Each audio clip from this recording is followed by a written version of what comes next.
ये बात चला नहीं जाएगी। पर कितना फोर्स लगेगा, कितना फोर्स लगेगा? Q into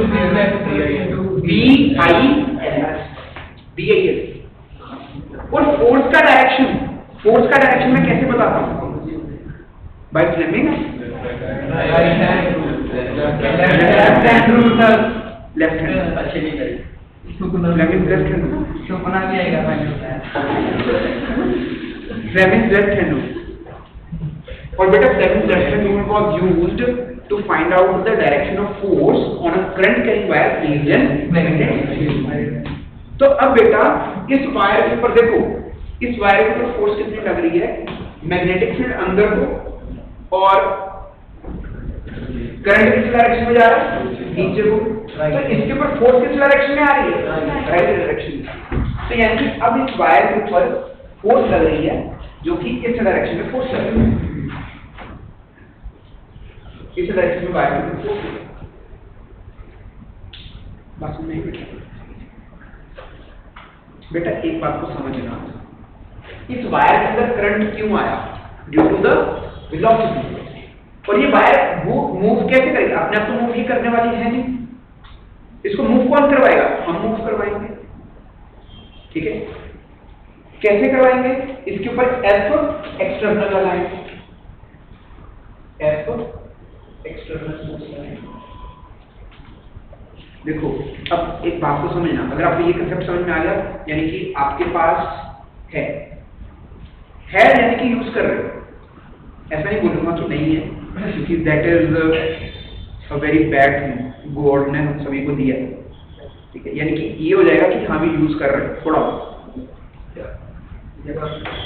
ये जो सा तो अब बेटा देखो ये वायर स्टेशनरी है, मैं इसके ऊपर फोर्स लगाकर इसको मूव करता हूं तो ये मोशनल ईएमएफ बनता है, और मोशनल ईएमएफ आने के कारण यहाँ पर बैटरी बनती है और करंट इंड्यूस होता है और करंट मूव करता है इस डायरेक्शन में। और करंट के मूवमेंट होने के कारण तो एक current carrying wire is placed in magnetic field, जिसके कारण उसके ऊपर फोर्स लगती है, पीछे को फोर्स। मैंने मूव वायर इस डायरेक्शन में करना है और करंट आने के कारण इसके ऊपर फोर्स इस डायरेक्शन में। It is exactly similar to like a air resistance. Air resistance कैसे? देखो अगर हम स्टेशनरी हैं और हवा फ्लो नहीं कर रही है, ठीक है, विंड फ्लो नहीं कर रही, अगर हम स्टेशनरी हैं तो क्या एयर हमारे ऊपर कोई फोर्स लगाएगी? नहीं लगाएगी। लेट्स से हम अपनी गाड़ी को एक्सेलरेट करते हैं, ठीक है, मोटरसाइकिल को एक्सेलरेट करते हैं इस पर्टिकुलर डायरेक्शन में, हम इस पर्टिकुलर डायरेक्शन में जाते हैं तो एयर हमारे ऊपर फोर्स किस डायरेक्शन में लगाएगी? इस डायरेक्शन में फोर्स लगाएगी। हम जितना ज्यादा स्पीड पर जाएंगे उतना ज्यादा हमारे को एयर क्या करेगी? रेजिस्ट करेगी। ये बात समझ में आती है? उतना ज्यादा एयर हमारे को क्या करेगी? रेजिस्ट करेगी, पीछे को फोर्स लगाएगी। और अगर हम अपनी स्पीड को कम करेंगे तो एयर रेजिस्टेंस लगेगा तो सी ऑपोजिट डायरेक्शन में, ठीक है, कम लगने लग जाएगी। और अगर हम रुक जाएंगे तो एयर रेजिस्टेंस भी कितना हो जाएगा? 0 हो जाएगा। देखो बेटा अगर हम गाड़ी को एक्सेलरेट कर रहे हैं, एक्सेलरेशन दिया हुआ है और हमारी गाड़ी कांस्टेंट स्पीड पर जा रही है, तो एक्सेलरेशन का मतलब होता है स्पीड का वैल्यू इंक्रीज होना, स्पीड का वैल्यू इंक्रीज होना। बट एक्सेलरेटर देकर रखा हुआ है बट फिर भी हमारी गाड़ी कांस्टेंट स्पीड पर जा रही है। क्यों कांस्टेंट स्पीड पर जा रही है? क्योंकि जब हम एक्सेलरेशन करते हैं तो हमारा इंजन गाड़ी के ऊपर फोर्स कैसे को लगाता है? आगे को लगाता है। और एयर हमारी गाड़ी के ऊपर फोर्स कैसे लगाती है? पीछे को लगाती है। और जितना हम फोर्स आगे को लगाते हैं इंजन, उतना ही एयर रेजिस्टेंस पीछे को लगता है, तो हमारी गाड़ी किस स्पीड पर चलती है? कांस्टेंट स्पीड पर चलती है। अगर मैं गाड़ी के एक्सेलरेटर को छोड़ दूंगा, तो क्या होगा? इंजन को फोर्स लगाना बंद कर देगा और एयर रेजिस्टेंस तो कंटिन्यूअसली लगा रहा है फोर्स, जिसके कारण हमारी गाड़ी का स्पीड क्या हो जाएगा? स्लो। तो यानी कि एयर रेजिस्टेंस आया क्यों? ड्यू टू मोशन के कारण ही आया। पर अगर मैं मोशन को कांस्टेंट वेलोसिटी से रखना चाहता हूं, तो मेरे को एक कांस्टेंट एफ एक्सटर्नल उस बॉडी के ऊपर क्या रखना पड़ेगा? लगाना पड़ेगा। बात समझ रहे हो ना? अगर आप कांस्टेंट वेलोसिटी पर जा रहे हो तो आपको इंजन ऑन रख के उसको रेस देकर रखनी पड़ेगी, ताकि जितना एयर रेजिस्टेंस पीछे को लग रहा है उतना ही आप फोर्स आगे को लगा दो और वो काउंटर बैलेंस हो जाए। ये बात सभी को समझ में आई? अब अगर मैं चाहता हूँ इस वायर के अंदर करंट रहे तो मेरे को इसके ऊपर एफ एक्सटर्नल आगे को लगाना पड़ेगा, और जब मैं एफ एक्सटर्नल आगे को लगाऊंगा, इसके ऊपर इधर को लेकर जाऊंगा, तो बेसिकली ये करंट कैरिंग वायर है और इसके ऊपर क्या लगेगी, फोर्स लगेगी BIL, which is opposite to that of F external। इसीलिए अगर मैं चाहता हूं कि ये वायर कांस्टेंट स्पीड से इसके अंदर मूव करे तो मेरे को कंटिन्यूअसली एक F एक्सटर्नल फोर्स लगाना पड़ेगा, किसके इक्वल, जितना फोर्स ये पीछे को लग रहा है, और ये पीछे को फोर्स कितना लगता है, दैट इज BIL। पीछे को फोर्स कितना लगता है, BIL लगता है। और I का वैल्यू भी हमने फाइंड आउट किया था, दैट इज BIL/R। जब उसको बेटा पुट किया तो मेरे पास कितना फोर्स का वैल्यू लग रहा है, दैट इज B²BL²/R। और अब हम बेटा पावर को कैसे डिफाइन करते हैं, पावर को हम डिफाइन करते हैं that is rate of doing work, और पावर का फॉर्मूला होता है फोर्स इनटू वेलोसिटी। यानी कि मेरे को कितनी पावर लगेगी इस वायर को मूव करने के लिए कांस्टेंट वेलोसिटी से, that is d² force into velocity. उस फोर्स की वैल्यू को यहां पर पुट कर दिया, इनटू वेलोसिटी से मल्टीप्लाई करने से मेरे पास पावर का क्या फॉर्मूला आ गया, दैट इज d²L²d²/r। तो इतना पावर मेरे को लगाना पड़ेगा एक वायर को। यहां तक समझ में आया बेटा? हाँ पक्का? आई थिंक तो सभी ने नोट डाउन कर लिया है ना?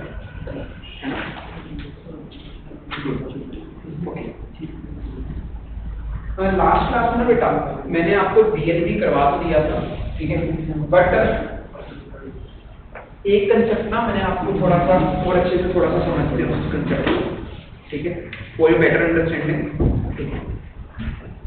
देखो मैं आगे बढ़ सकता हूँ, आई नीड कि हाँ भी सभी बच्चों को कंसेप्ट कोई भी रहे ना, ठीक है, कहीं ना कहीं कोई ना कोई कंसेप्ट तो याद रह जाएगा।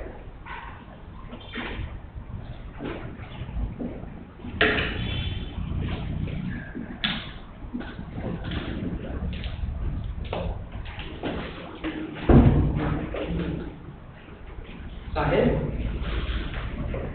चाहते हैं ना अच्छी न्यूज़ हो, अपनी बात सुनते हैं।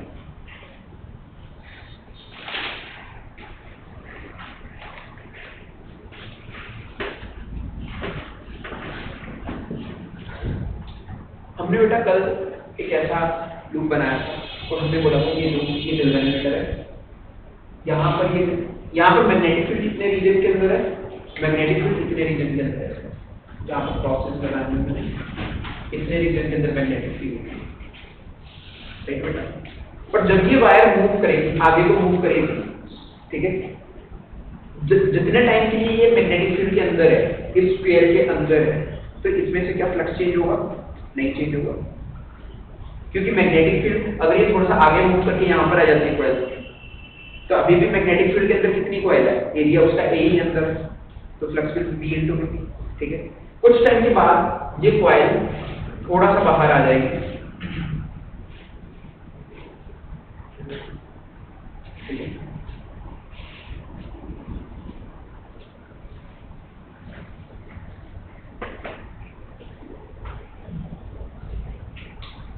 इसमें मैं डिनोमिनेटर यहाँ पर लगा देता हूँ।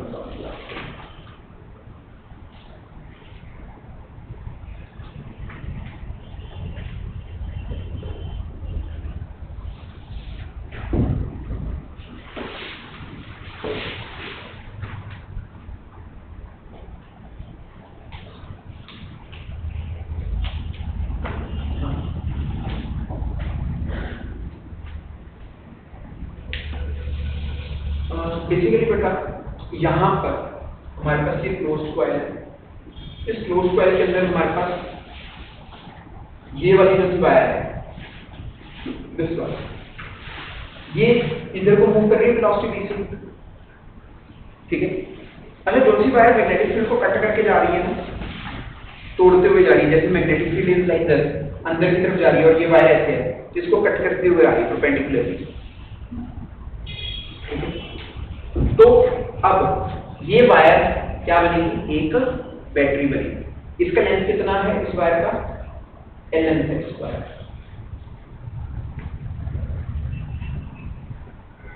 तो ये वायर क्या बनेगी, एक बैटरी बनेगी, ठीक है।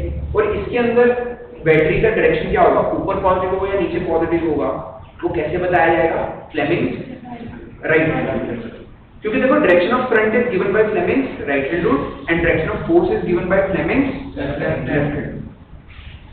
तो अब बेटा देखो मैग्नेटिक फील्ड कैसे है अंदर को और मोशन किस डायरेक्शन में है इधर को, तो thumb is in the direction of motion. तो करंट कौन सी डायरेक्शन में आ गया ऊपर की। तो यानी यहाँ पर हमारे पास एक बैटरी बन गई, ठीक है, यहाँ पर हमारे पास एक बैटरी बन गई और बैटरी कैसे बनी लाइक दिस BLV, जिसका ईएमएफ कितना है BL। ये बैटरी करंट को कैसे भेजना चाहती है लाइक दिस, और यहाँ पर ये वाली वायर भी तो आगे को मैग्नेटिक फील्ड को कट करते हुए जा रही है, तो ये भी वायर क्या बनेगी, ये भी वायर क्या बनेगी बैटरी बनेगी। अच्छा इसका भी लेंथ L है और मैग्नेटिक फील्ड B है, तो यहाँ पर ये भी बैटरी कितनी बनेगी BLV। ये करंट को कैसे भेजना चाहती है लाइक दिस, और ये करंट को कैसे भेजना चाहती है लाइक दिस, तो नेट करंट कितना आ जाएगा। इसीलिए हमने कल बोला था कि अगर वो मैग्नेटिक फील्ड के अंदर मूव करेगा तो फ्लक्स चेंज नहीं हो रहा, तो net deflection is 0, there is no current. अच्छा इन वायर में बैटरी नहीं बनेगी, क्यों, क्योंकि लेंथ वेक्टर और वेलोसिटी वेक्टर क्या है सेम डायरेक्शन है। बैटरी बनने के लिए हमारे पास देखो फॉर्मूला BLV है ना, BLV BLV, तो हमारे पास B should be perpendicular to length and length should be perpendicular to velocity, ये कंडीशन होनी चाहिए तभी हमारे पास BLV है। और यहाँ पर आप देख सकते हो लेंथ का direction is in the direction of velocity, तो यहाँ पर इन दो वायर के अंदर बैटरी नहीं बनेगी। क्लियर है। अब जब ये कॉइल यहाँ से बाहर आ गई तो ये वाली वायर तो मैग्नेटिक फील्ड के अंदर ही, ये तो कट करते हुए जा रही है ना, इसका लेंथ LV है, तो यहाँ पर बैटरी कितनी बनेगी दैट इज BLV, और ये मैग्नेटिक फील्ड को कट करते हुए जा रही है, नहीं कट करते हुए जा रही है, तो ये बैटरी नहीं बनेगी। अब सिर्फ एक ही बैटरी रहेगी, और जब ये एक ही बैटरी रहेगी तो ये करंट को कैसे प्रोड्यूस करेगी लाइक, और current will move in this direction. तो गैल्वेनोमीटर डिफ्लेक्शन शो करेगा जब वो बाहर आएगा, कहां से मैग्नेटिक फील्ड से बाहर। समझ में आया बेटा सबको, इस चीज को बेटा ड्रॉ, इस चीज को ड्रॉ, या आप ऐसे भी एक लिख सकते हो कि अगर हमारे पास मैग्नेटिक फील्ड है, अगर हमारे पास मैग्नेटिक फील्ड है, एक बार देख लो बेटा, अगर हमारे पास मैग्नेटिक फील्ड है और हमारे पास एक ये वायर है, ठीक है, और ये वायर मैग्नेटिक फील्ड के अंदर मूव कर रही है विद वेलोसिटी v, अगर ये v वेलोसिटी से मूव कर रही है, then this wire can be considered as a battery। Battery कैसे,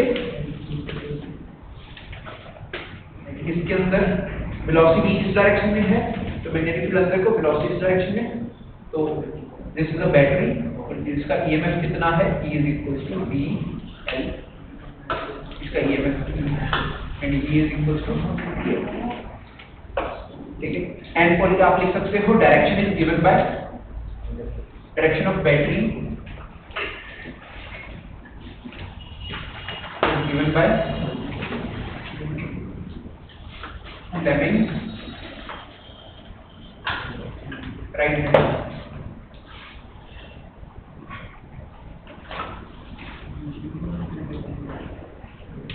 Direction of battery is given by Fleming's right hand।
Write down question beta.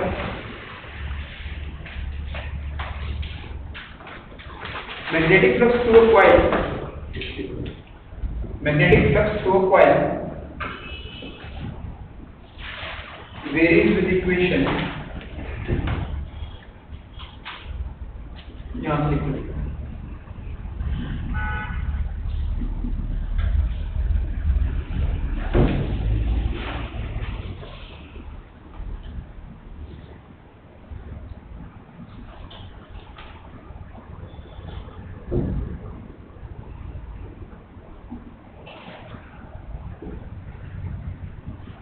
Calculate induced current. Calculate induced current through the coil. Through the coil at t equals to 2 seconds.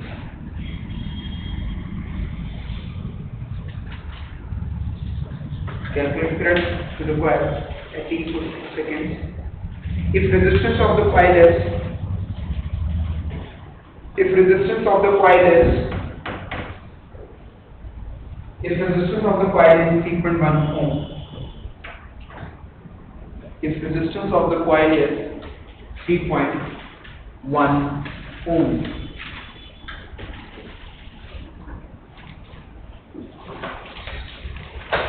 कोई बताएगा कैसे करेंगे इस question को? हाँ, पहले D करके आप ई का इक्वेशन निकालोगे और फिर उसमें ई की वैल्यू को क्या पुट कर दोगे, 2 सेकंड्स पुट कर दोगे तो आपके पास ईएमएफ आ जाएगा 2 सेकंड्स पर, और उसको डिवाइडेड बाय आर कर दोगे तो आपके पास करंट आ जाएगा. करो बेटा.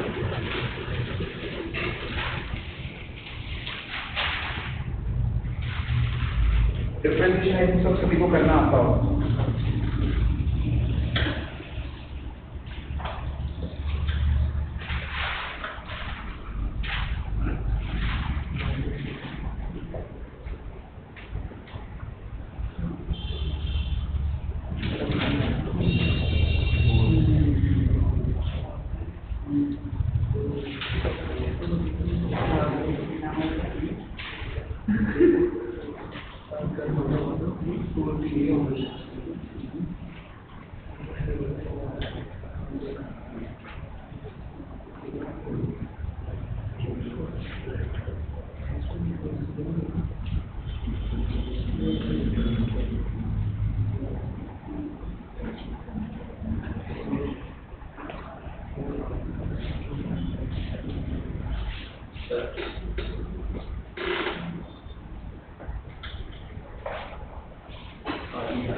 equals to IR. E equals to IR. अगर I निकालना है E equals to E divided by R.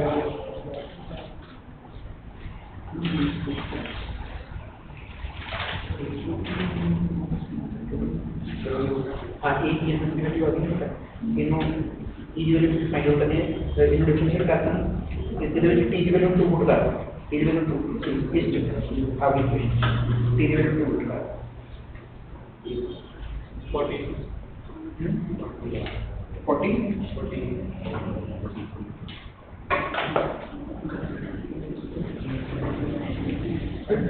Value Pakke P की बात की जाना 27.19.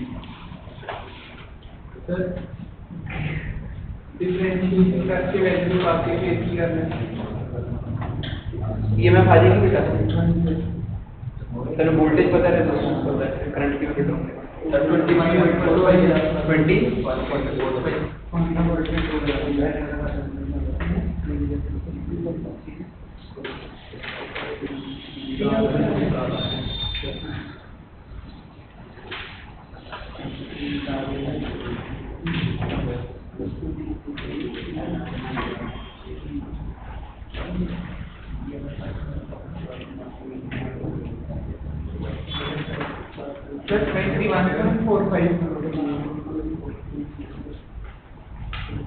21.45 is the answer.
हाँ जी बेटा देखो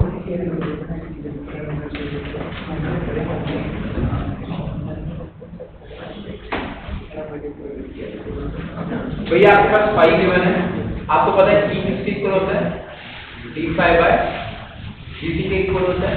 अगर आप इसका डिफरेंशिएशन करोगे तो इसका डिफरेंशिएशन कितना आएगा, 4 3 का 12 t स्क्वायर 5 2 का 10 t। अरे यहाँ पर इसका -3 है यहाँ पर, तो ये -3 आ गया 8 3 का -24 t की पावर -4 और 5 का डिफरेंशिएशन 0। तो आपके पास EMF का वोल्ट वैल्यू आ गया और आपको E का वैल्यू कहाँ पर चाहिए, at t equal to 2 second पर चाहिए। तो यहाँ पर अगर मैं पुट करूंगा तो हमारे पास क्या आएगा, दैट इज 12 into 2 का square plus 10 into 2 minus 24 divided by 2 का पावर। इसको सॉल्व करेंगे तो E का वैल्यू 60 पर आ जाएगा, 2 सेकंड 66.5 वोल्ट। अगर आपको करंट चाहिए it is equal to E upon R, 66.5 divided by 3.1 this is equal to 21.45 ampere. This is the value of current. I think it is clear. इसके साथ का एक क्वेश्चन और करें, लिखो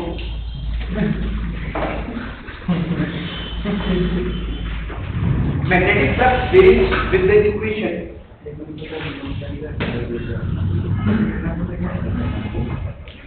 5t cube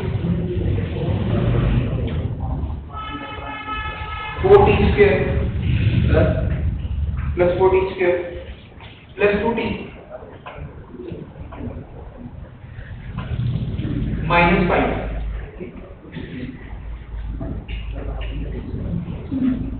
Calculate the current at t equals to 2 seconds when resistance of the coil is 5 ohm. When the resistance of the coil is 5 ohm.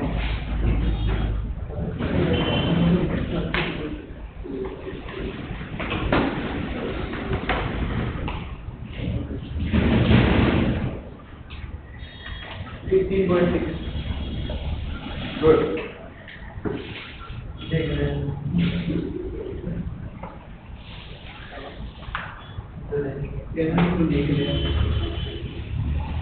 आगे 15.6 good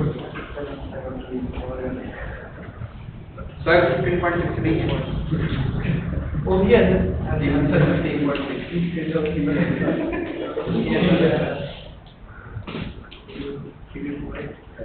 हमें इतना समझ आ गया तो अच्छा लगा, इंसानों की तरह अच्छा लगता है।